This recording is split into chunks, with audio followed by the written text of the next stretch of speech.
من TV. بسم الله الرحمن الرحيم.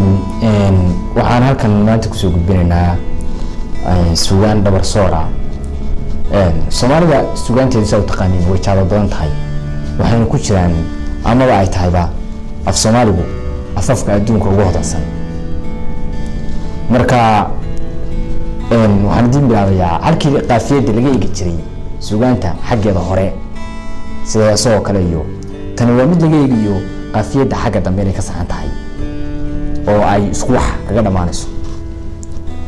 Marka waxaan ku leeyahay suugaantii rag baa ka dhigay dhar, suugaantii rag baa ka dhigay rar, halkaad ka soo gaadhaba dar, macalinkeeda adaa ah bar, waxay tirinayaanna waa war, gabaygii bay ka dhigteen dhar, jiiftad iyo garaarkii sufur, wiilad iyo dhaantad iyo saar, wixiiba waxay ka dhigeen hal far.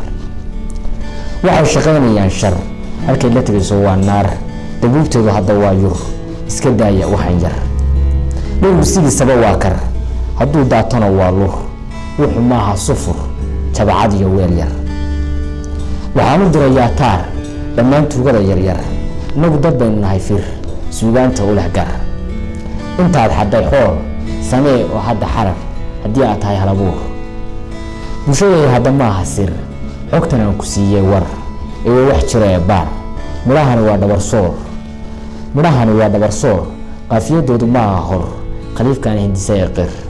fariintayda hadda dir, asxaabtaada u daar, like iyo sii shayr, markaasaynu qaban shir, tuug walbana u xiri koor. marka sidaad u fahanteen ama ka dhex muuqataa waa dhabar soor quseeya dadka suugaantooda, dadka suugaanta dadka kale sheegta ama meelaha ku mara. intaas markaynu ku joojino hadda dhabar soorka oo aad ila fahanteen macnaha iyo sarbeebta iyo durxulka ku jira, waxaynu gudbanaa mid kale oo maada. nin baa tegay xaflad, dadka jooga waa bad, wuxuu doonayay sad, waxaase la siiyey cad. xanaaqa awadii qad, indhaha taagiyo dhidid, markaasuu laaday kubad, alaabo iyo jijabi dad, waxaase lagu riday barkad, wuxuuse ka qaaday cudad. shacabkii ka carow oo dud, bannaan cidlaha aad, buufis iyo ku dhacarjad. habeen iyo maalin soo jeed, tubaako iyo barejaad, hadba sigaa rashid, murqaan awadii guud, derbi iyo jiir ood, wax kastaba lacag mood, warqadu arkaba lahaad, bakhaarro waaweyn la aad.